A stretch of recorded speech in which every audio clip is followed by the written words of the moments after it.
자, 여러분, 우리는 늘 시간에 쫓깁니다. 이제 입에서 바쁘다, 참 바쁘다 이런 말이 참 많이 나와요. 또 한국 사람들이 입에서 가장 많이 나오는 게 빨리빨리 이런 거예요. 동남아 가면 다 한국말을 못하는 분들도 한국 사람만 보면 빨리빨리. 자, 바쁘다는 건 뭘 의미하죠? 시간의 압력을 받고 있다는 겁니다. 스트레스가 있는 거죠. 우리는 언제나 시간이 부족하고 또 쫓기고 있습니다. 할 일은 많고 시간은 늘 부족해요. 어떻게 해야 되는가? 답은 더 빨리. 이 속도가 중요해진 거죠. 그래서 우리는 택배도 빨리 와야 되고, 온라인이 굉장히 이게 금융 거래도 이제 온라인으로 다 합니다. 코로나를 지나니까 이제 헌금도 상당한 퍼센트, 아마 70~80%가 온라인으로 이제 헌금을 합니다. 이 온라인은 클릭하는 순간 모든 게 거래가 되는 거잖아요. 굉장한 빠른 속도입니다. 초 단위도 아니에요. 이제는 마이크로초라고 해요. 마이크로초. 어마어마한 속도전입니다. 우리는 이제 더 빠른 고속철도를 개발하고 또 비행기를 타고 왕래합니다. 모든 게 속도전이에요. 이 속도를 강조할수록 압박감은 높아지고 또 혈압이 올라가죠. 그러나 아무리 빨리 달린다 해도 여전히 시간은 부족하고 쫓깁니다. 예수를 믿으면서 우리에게 많은 변화들이 일어나지만 중요한 변화 중에 하나는 시간에 대한 변화입니다. 이전보다 시간의 중요성을 더 절감한다는 거죠. 성도 여러분, 인생은 시간입니다. 시간의 여행입니다. 살아있다는 것은 시간이 주어졌다는 것입니다. 죽음이 뭘 의미하죠? 더 이상 쓸 시간이 없음을 의미하는 겁니다. 그래서 하나님이 주신 최고의 선물은 시간입니다. 아침에 눈을 뜬 것은 하나님이 하루라는 시간을 주셨기 때문이에요. 내일 아침도 허락하실까? 아무도 모릅니다. 하나님 우리에게 공평하게 하루 24시간을 주셨습니다. 그 시간을 하나님으로부터 받았다라고 하는 이 인식이 굉장히 중요합니다. 그냥 주어진 게 아니고 하나님으로부터 부여받은 시간이다. 이게 그리스도인의 시간관입니다. 하나님은 시간의 바깥에 계시는 분이에요. 우리는 시간 안에 있습니다. 하나님이 시간을 만드시고 시간 안에 있는 인간을 만나시죠. 그래서 하나님의 시간을 창조하신 분이고 또 시간을 주관하시는 분입니다. 그래서 시간의 주인은 우리가 아니고 하나님이십니다. 그 말은 우리의 인생의 주인이 하나님이시라는 말과도 같습니다. 모든 시간은 하나님의 손 안에 있습니다. 그리고 우리는 그 시간에 제약을 받고 삽니다. 이제 인간의 한계는 무엇일까요? 시간의 지배 아래에 있다는 점입니다. 시간은 우리 마음대로 조절할 수가 없습니다. 시간은 그냥 정확하게 흘러가고 있습니다. 아무리 대단한 사람도 시간 앞에는 굴복해야 합니다. 내가 몇 세까지 살 수 있을까? Nobody know. 아무도 알 수 없습니다. 1년을 더 살 수 있을지, 10년을 더 살 수 있을지, 하루를 더 살 수 있을지 아무도 몰라요. 여러분, 시간을 내 마음대로 할 수 없다면 내가 내 인생의 주인이 아니라는 뜻입니다. 나에게 남아있는 시간이 얼마인지 모릅니다. 우리가 겸손해야 될 이유입니다. 돈이 많은 부자나 권력자라도 시간 앞에서는 꼼짝도 할 수 없습니다. 억조를 쏟아부어도 자기에게 주어진 시간을 연장할 수는 없습니다. 우리는 시간에 갇힌 존재입니다. 그리고 우리에게 주어진 시간에는 반드시 끝이 있습니다. 그리고 시편의 기자는 이런 기도를 하나님께 올립니다. 90편 12절에 우리에게 우리 날 계수함을 가르치사 지혜로운 마음을 얻게 하소서. 우리의 날을 계수함을 가르쳐 달라는 거예요. 그 말은 우리의 한계를 알고 살라는 거죠. 한계를 알아야 시간은 귀중해지는 겁니다. 죽음이 있기 때문에 삶은 귀중한 것입니다. 시한부 선고를 받은 환자에게는 하루하루가 의미 있게 다가옵니다. 제한된 시간 속에 산다는 것, 그렇다면 그 다음은 무엇일까요? 삶이란 시간을 주신 하나님에 대한 반응이라고 할 수 있습니다. 주어진 시간을 어떻게 사용할 것인가? 여기에는 지혜가 필요합니다. 지혜가 없으면 시간을 낭비할 수밖에 없습니다. 그리고 인생은 한 번밖에 없습니다. 시간은 되돌리기가 안 됩니다.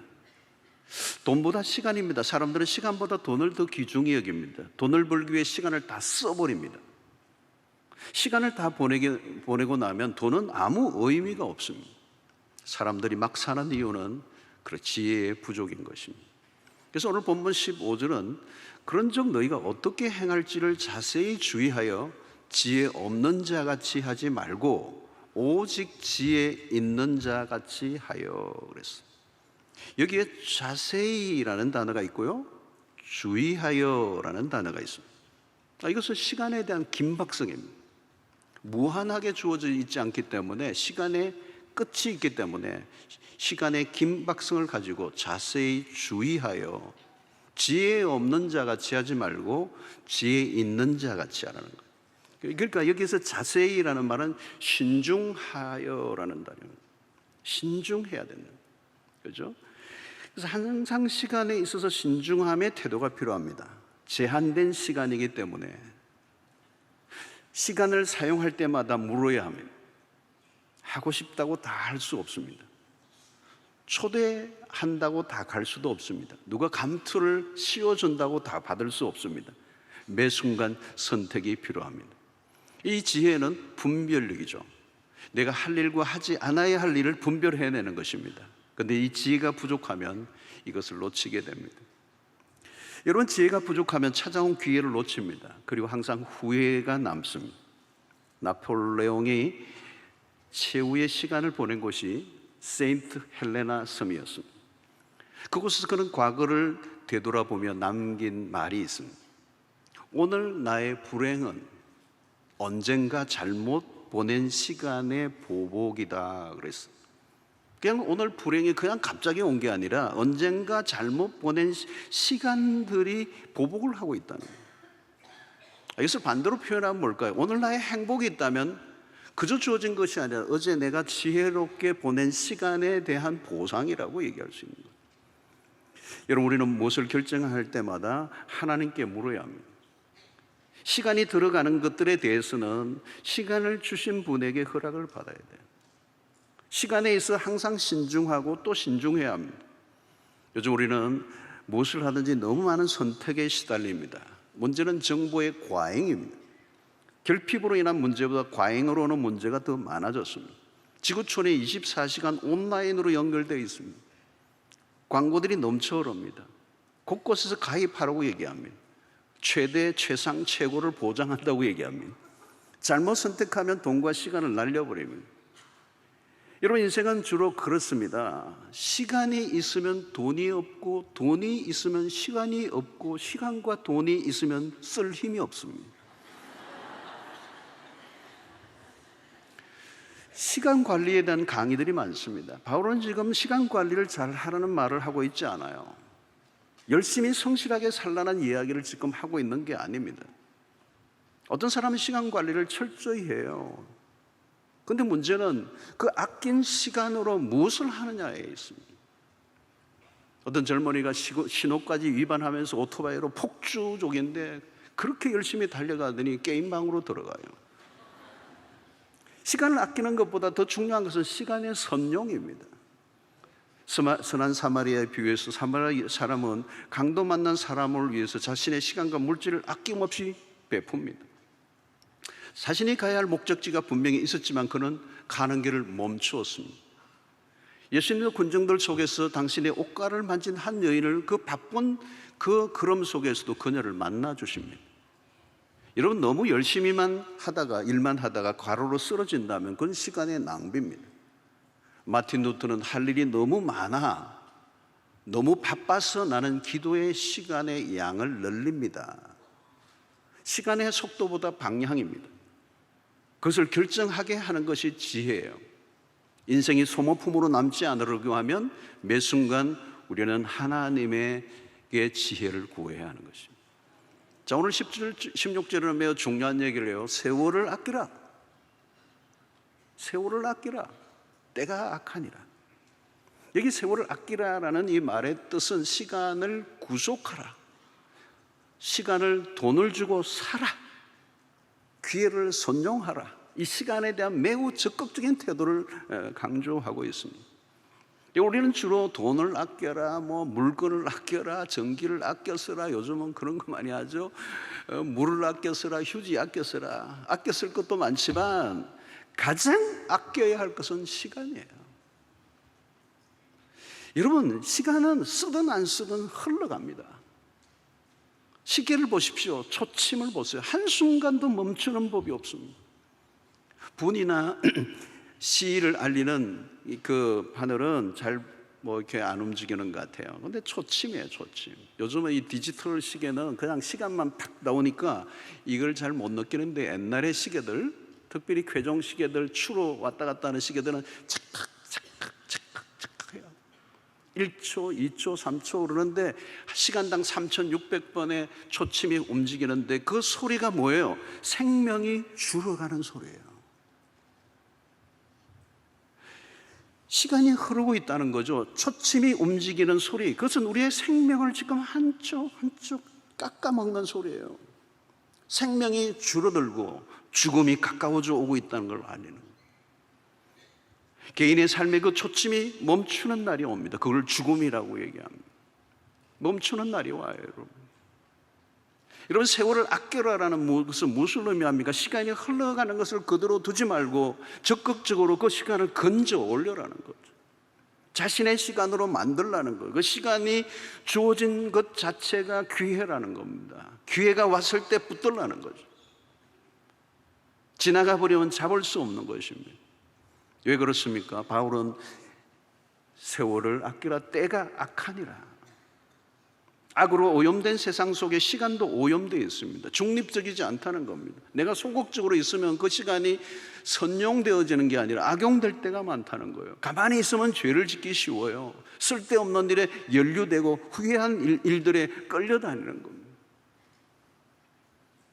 우리의 시간을 빼앗아가려는 유혹이 너무도 많은 세상입니다. 착한 일을 하지 않으면, 주의 일을 하지 않으면 그 시간은 공백이 아니라 악한 일을 할 위험성이 매우 높다는 거예요. 여러분, 어둡고 타락한 시대, 인터넷상에도 그렇잖아요. 악한 문화들은 굉장히 빠르게 파급되고 있어요. 빠르게 점령해요. 악한 문화들에게 계속적으로 시선을 빼앗기면 분별력이 흐려집니다. 우리 시대의 자극적인 문화, 유혹의 강도가 굉장히 강렬한 이 시대 속에 우리는 적극적으로 우리의 삶을 선택하지 않으면 악에 오염될 수밖에 없다는 거예요. 여러분, 현대 문화는 즐길 거리들이 너무 많아요. 하나하나가 시간을 요구하는 것들입니다. 요즘 드라마나 영화도 보니까 몰아보기 이런 게 있어요. 또 유행하는 걸 보지 않으면 시대에 뒤떨어질까 봐 하는 것에 대한 두려움 같은 것들을, 이 상업주의가 우리를 그렇게 몰아가는 거예요. 영화나 드라마나 게임을 하지 말라는 얘기가 아니에요. 세상의 문화와 담을 쌓고 살라는 얘기가 아닙니다. 세상의 문화를 읽어야 합니다. 그러나 중요한 것은 우리의 삶의 태도와 기준입니다. 내가 무엇을 위해 살아야 하는지를 모르면 시간의 낭비는 막을 수 없습니다. 삶의 방향과 목적을 놓치면 허무한 일에 시간을 무한 방출하게 된다는 거예요. 방탕한 삶이 뭘까요, 여러분? 방탕한 삶은 낭비입니다. 소비적이라는 거죠. 누가복음 15장에 나오는 탕자를 보십시오. 아버지를 떠난 그의 삶은 낭비로 가득해요. 탕자의 삶의 핵심은 낭비입니다. 돈의 낭비보다 시간의 낭비입니다. 돈은 잃어버렸으면 다시 복원할 수 있습니다. 시간은 복원이 안 돼요. 청춘은 다시 되돌릴 수가 없어요. 어떤 사람은 늘 시간이 부족하다고 말합니다. 시간이 좀 더 주어지기만 한다면 좋겠다고 말합니다. 그러나 시간이 주어지면 똑같이 말할 거예요. 시간이 더 주어진다면. 여러분, 우리는 시간이 더 주어지면이 아니라 주어진 지금의 시간을 어떻게 사용해야 할 것인가를 알아야 합니다.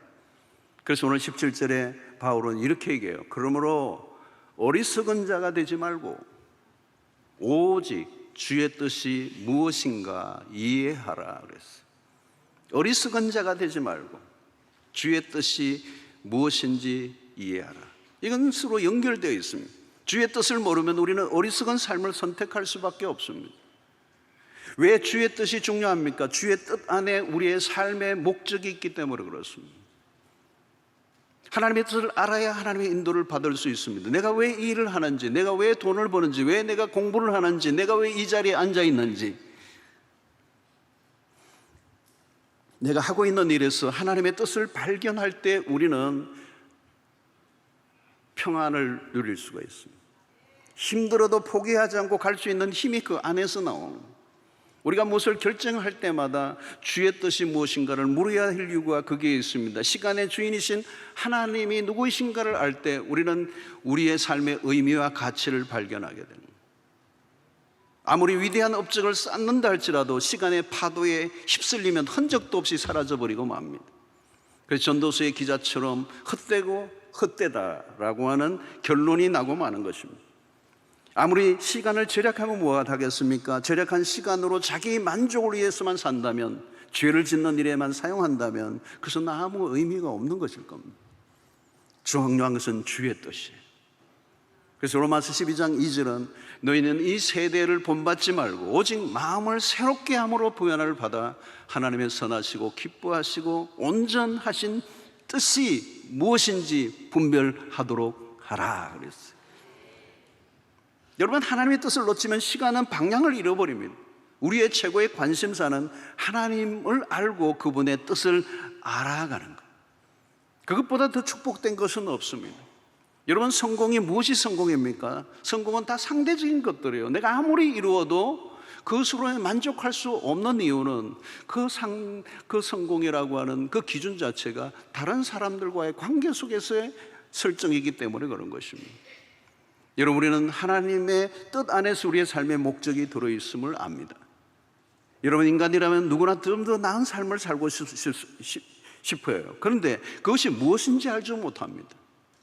그런데 그리스도인들은 누구예요? 모든 것이 주의 뜻 안에 있다. 우리를 향하신 하나님의 뜻을 알고 우리를 창조하시고 구원하신 그분의 뜻을 따라 살아가는 삶, 그것이 우리를 부르신 삶의 이유입니다. 그래서 그런 삶을 살기 위해서 오늘 바울은 결국 우리의 세월 속에 시간을 아끼는, 세월을 아끼는, 때가 악한 이 시대 속에 우리가 어떻게 살아야 될 것인가에 대한 결론적인 얘기를 18절에 하고 있습니다. 너무도 유명한 구절이죠. 술 취하지 말라. 이는 방탕한 것이니 오직 성령으로 충만함을 받으라. 핵심 구절이에요, 여러분. 이 18절이 굉장히 중요한 구절입니다. 앞으로 이제 5장 전체 그리고 6장까지 이 18절, 5장 18절의 이 말씀이 모두를 커버하는 말씀이에요. 우리의 그리스도인이 그리스도인다운 삶을 살게 만드는 그 핵심적인 비결이 이 18절에 있습니다. 오직 성령의 충만. 바울은 이 성령 충만과 술 취함을 비교하고 있습니다. 술 취하지 말라, 이는 방탕한 것이니. 왜 바울은 술 취하지 말라와 성령 충만을 연결시켜 우리에게 이해를 시키려고 합니까? 여러분, 이 술 취함은 방탕한 것이요, 이 방탕한 시간의 무한 방출이에요. 여러분, 술에 취해 있는 동안에는 어때요? 시간의 개념이 없습니다. 방탕한 삶을 사는 동안에 시간의 개념이 없습니다. 그냥 시간이 막 흘러버리는 거예요. 그래서 성령 충만과 술 취함은 정반대의 현상이 일어나는데, 술 취함은 어리석은 자의 모습의 전형입니다. 바울은 당시 문화의 특성들을 언급하고 있는데, 헬라의 문화 속에 술은 다양한 폐해를 일으켰습니다. 이 술의 신, 포도주의 신이라고 하는 바카스는 사람들의 삶에 깊은 영향을 미쳤어요. 고대 사회에서도 이 술은 엄청나게 사람들의 삶을 지배하고 삶을 파괴시키는, 그래서 술에 취해 흥청망청 폐가 망신을 하고 범죄를 일으켜 감옥에 가기도 하고 노예 생활로 전락되기도 했던, 그게 뭐냐? 술 때문이었던 거예요. 술의 영향력 아래 들어가면 무슨 일이 벌어질지 아무도 모른다는 거예요. 여러분, 술 취함은 타락한 세상의 특징입니다. 방탕한 삶에서 시간은 조금도 귀중하지 않아요. 여러분, 술에 취해 있으면 어떻게 되죠? 통제력을 잃어버립니다. 자기 통제가 안 되면 시간이 가는 줄 모르는 겁니다. 어떤 사람은 술에서 깨는 순간 또 술을 마십니다. 여러분, 오늘 시대의 특징은 뭐예요? 방탕한 시대입니다. 자기의 정욕대로 살아갑니다. 그 자기의 정욕대로 살아가는 삶을 특징적인 게 만든 게 이 술 취함이라는 거예요. 술에 취해 있으면 가는 길도 비틀거립니다. 어디로 가는지. 가다가 또 시비가 붙기도 하고, 또 파출소가 보이면 가서 발로 한번 차고, 쓸데없는 일들에 다 관여하고, 과다하게 힘을 낭비하고, 괜히 힘자랑하고.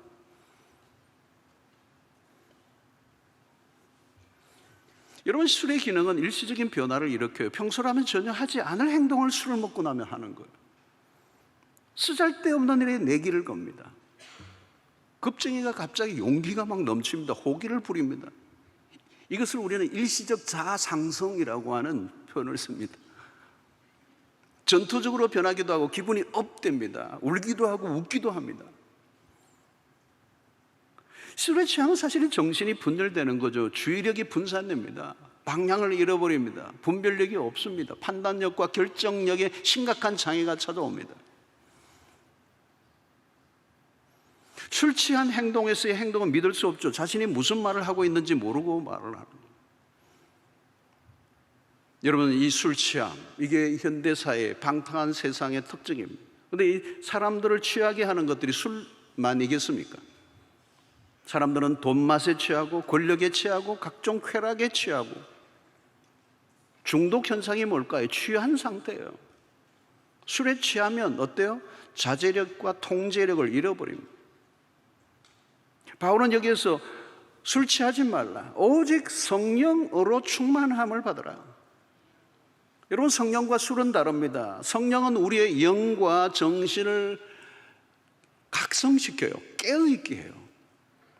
생각이 명료해집니다. 성령에 충만하면 지혜로워집니다. 고도의 통제력이 생깁니다. 지저분하고 어지럽게 하던 생각들이 다 떠나갑니다. 그러니까 주의력이 깊어질 수밖에 없고 집중력이 깊어지는 거죠. 무엇을 해야 될지 분명히 알게 됩니다. 무의미한 일에 시간을 바치지 않습니다. 삶이 가지런하게 질서정연해집니다. 성령은 우리를 비생산적인 일에 끌려다니며 에너지를 쓸데없는 일에 낭비하게 하지 않습니다. 필요 없는 일에 열을 내지 않게 하십니다. 헛된 야망을 위해 열심을 내도록 내버려 두지 않아요. 성령이 일상의 모든 것들에 활력을 불어넣어 줍니다. 여러분, 신앙생활을 제대로 하려면 우리의 의지적인 노력이 필요합니다. 그러나 우리의 노력과 열심에는 한계가 있습니다. 왜 바울이 성령 충만을 받으라고 명령형을 사용하고 있을까요? 우리의 능력을 넘어선 위로부터 부어주시는 그 성령의 능력이 우리에게 필요하기 때문에, 그 성령의 충만한 상태가 될 때 우리는 최고의 통제력을 가지게 된다. 갈라디아서 5장 16절에 내가 이르노니 너희는 성령을 따라 행하라. 그리하면 육체의 욕심을 이루지 아니하리라. 성령을 따라 행하는 삶이 가장 지혜로운 삶이라는 거죠. 성령의 지배 아래 살면 육체의 정욕은 힘을 쓸 수가 없습니다. 성령의 능력 이래야 성령의 소욕을 제어할 수, 컨트롤할 수가 있어요. 여러분, 죄로 물든 욕망이 나를 지배하면 나를 어디로 데려갈지 알 수가 없습니다. 삶은 무질서하게 되고 방탕하게 되는 건 한순간입니다. 우리 안에 있는 허영이 우리를 바쁘게 만듭니다. 우리를 잠시도 가만히 있지 못하게 만드는 것은 내 안에 있는 허영과 욕망이에요. 여러분, 사람들을 보십시오. 탈진한 사람들이 너무 많습니다. 자신의 욕망에 이끌려 정욕에 취해하여 그 정욕이 이끄는 대로 살아가는 건 삶은 분주할 수밖에 없고 날마다 쫓길 수밖에 없고 허둥댈 수밖에 없습니다. 결국은 탈진할 수밖에 없는 삶이라는 거예요. 이런 성령의 충만을 받으면 뚜렷한 변화가 일어납니다. 하나님의 뜻에 대해서 분명해집니다. 성령 충만하면 그게 보여요. 내가 어떻게 사는 것이 주의 뜻을 이루는 것인지 분명히 알게 되니까 삶의 초점이 정확하게 맞추어지는 것입니다. 이 초점이 매우 중요해요, 여러분. 성령 충만은 우리의 초점을 한 곳에 맞추도록 이겁니다. 다른 곳으로 고개를 돌리지 않게 한다는 거예요. 사랑하는 성도, 우리는 그 누구도 무의미하게 살도록 부르심을 받지 않았습니다. 우리에게 주어진 시간은 너무 소중합니다.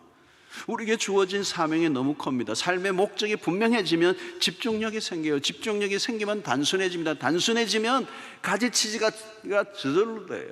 그러면 헛된 일에 에너지를 낭비하지 않습니다. 힘을 써야 될 곳에 쓰고 빼야 될 곳에 빼는 이 힘의 완급 조절이 이루어지게 되고, 결국 우리를 부르신 그 부름에 초점을 맞춘 목적 중심의 삶을 살게 된다는 거예요.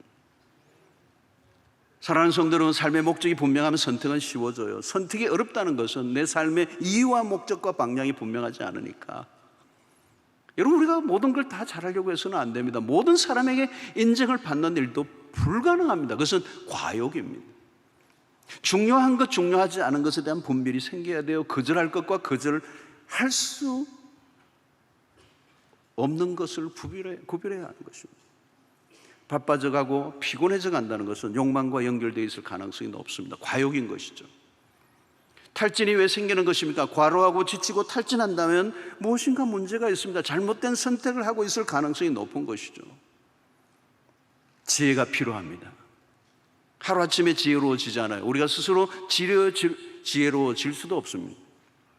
안타까운 것은 그 시간을 이해하기 위해서는 너무 많은 시간이 든다는 것입니다.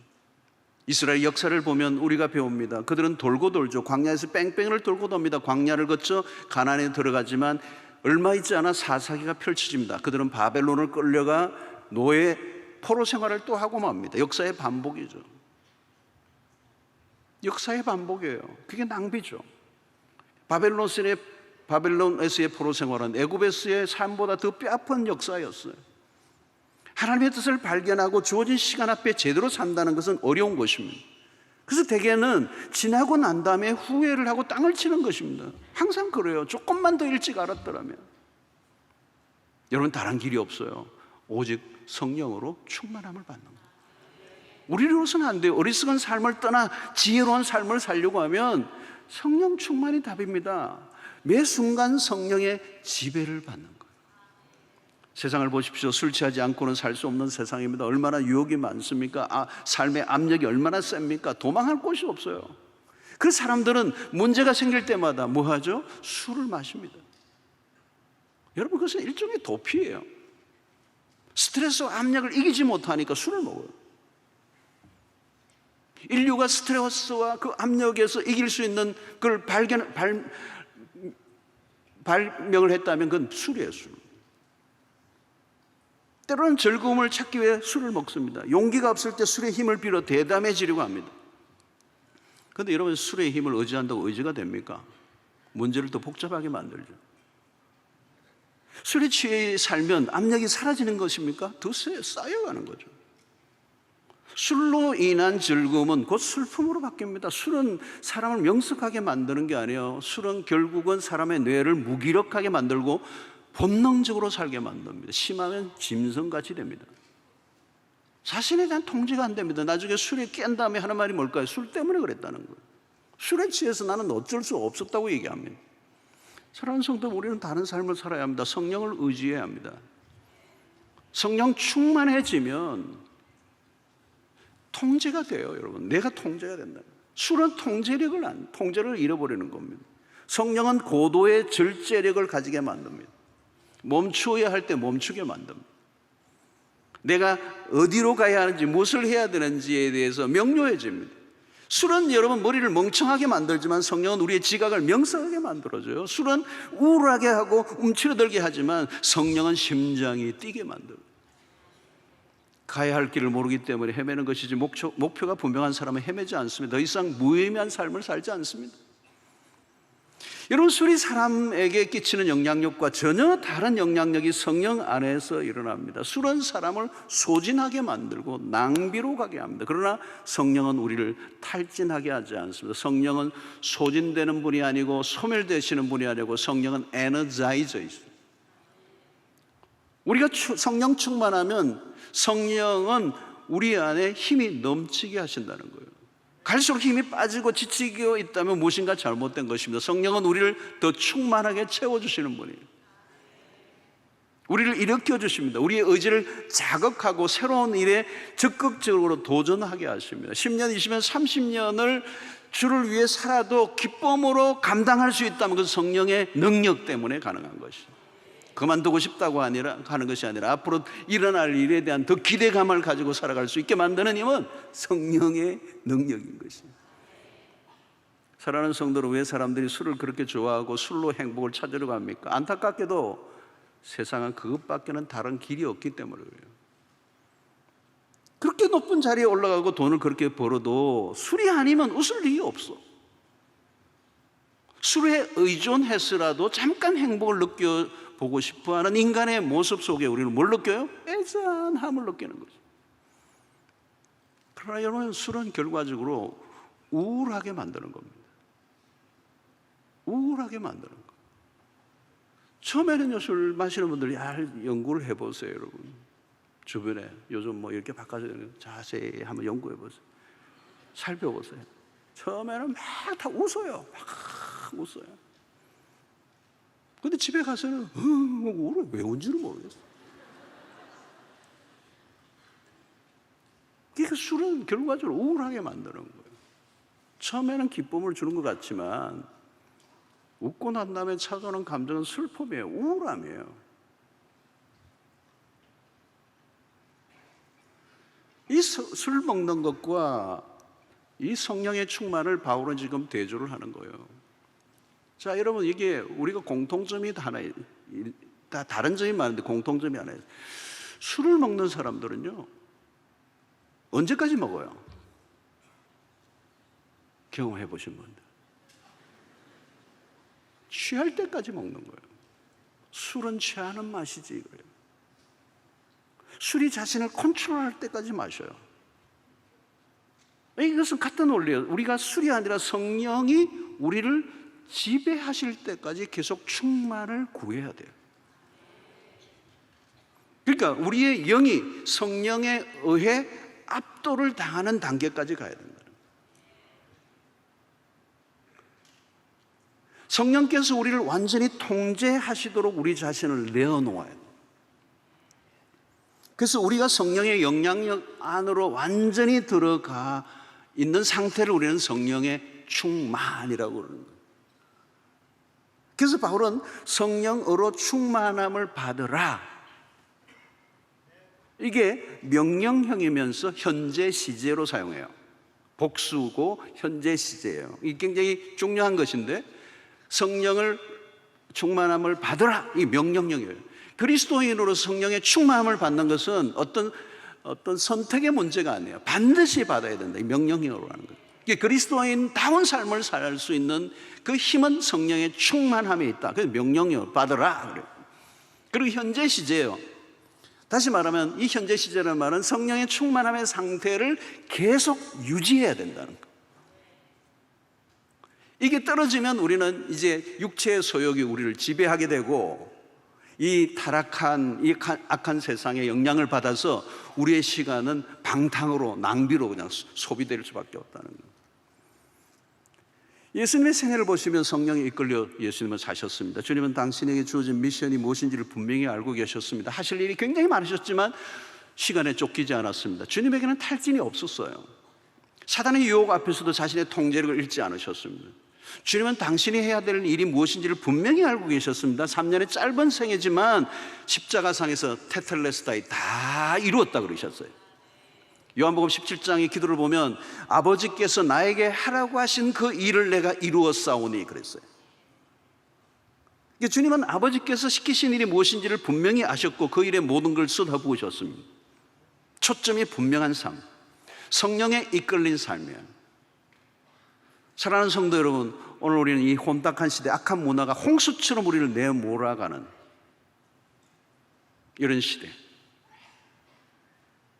가만히만 있으면 우리는 나도 모르게 이 세상에 그냥 탕류에 휩쓸려 가서 내 시간이라는 것이 종적을 감추어 버리는. 사랑하는 성도 여러분, 인생은 단 한 번밖에 없습니다. 두 번이 없습니다. 인생은 리허설이 없습니다. 매 순간이 메인이에요, 그냥. 본 게임이에요. 경기로 보면 본 게임이에요. 연습 게임이 없어요. 인생이라는 단 한 번의 기회를 주셨습니다. 인생은 시간 싸움입니다. 지혜가 필요합니다. 무의미한 일, 의미 없음, 그런 일에 우리의 인생이 떠밀려 가지 않아야 합니다. 시간의 낭비를 막아야 합니다. 미쳐야 할 게 미쳐야 됩니다. 흠한 것에 미치면 안 됩니다. 성령 안에 사로잡혀 살면 삶의 목적과 방향이 분명해집니다. 그때 시간의 질량이 높아집니다. 성령 안에서 살아가시면 무슨 일이 일어나는지 아십니까? 24시 하루도 그냥 하루가 아니고 꽉 찬 하루가 됩니다. 그 하루 동안에도 놀라운 일들이 일어납니다. 시간의 개념에 크로노스와 카이로스라고 하는 두 단어가 있습니다.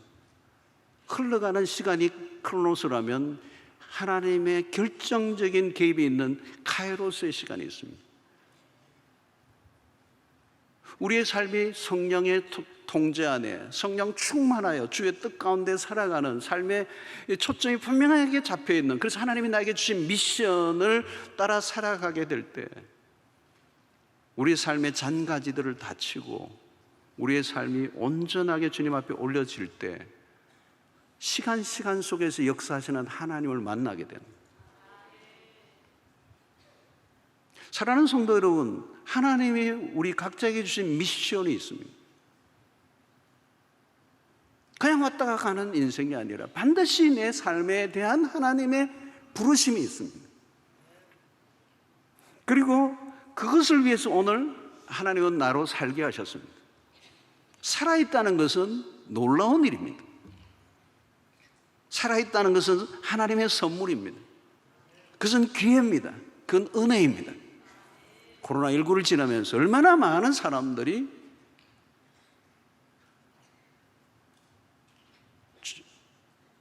죽음을 맛보았습니다.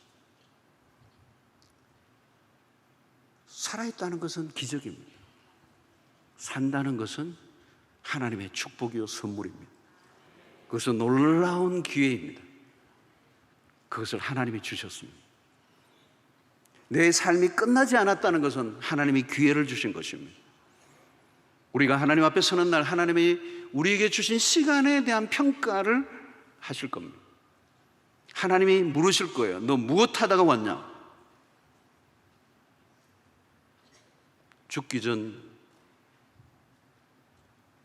맛보아야 될 음식 100가지 중에서 50번째 먹다 왔습니다. 무엇 하다가 왔냐?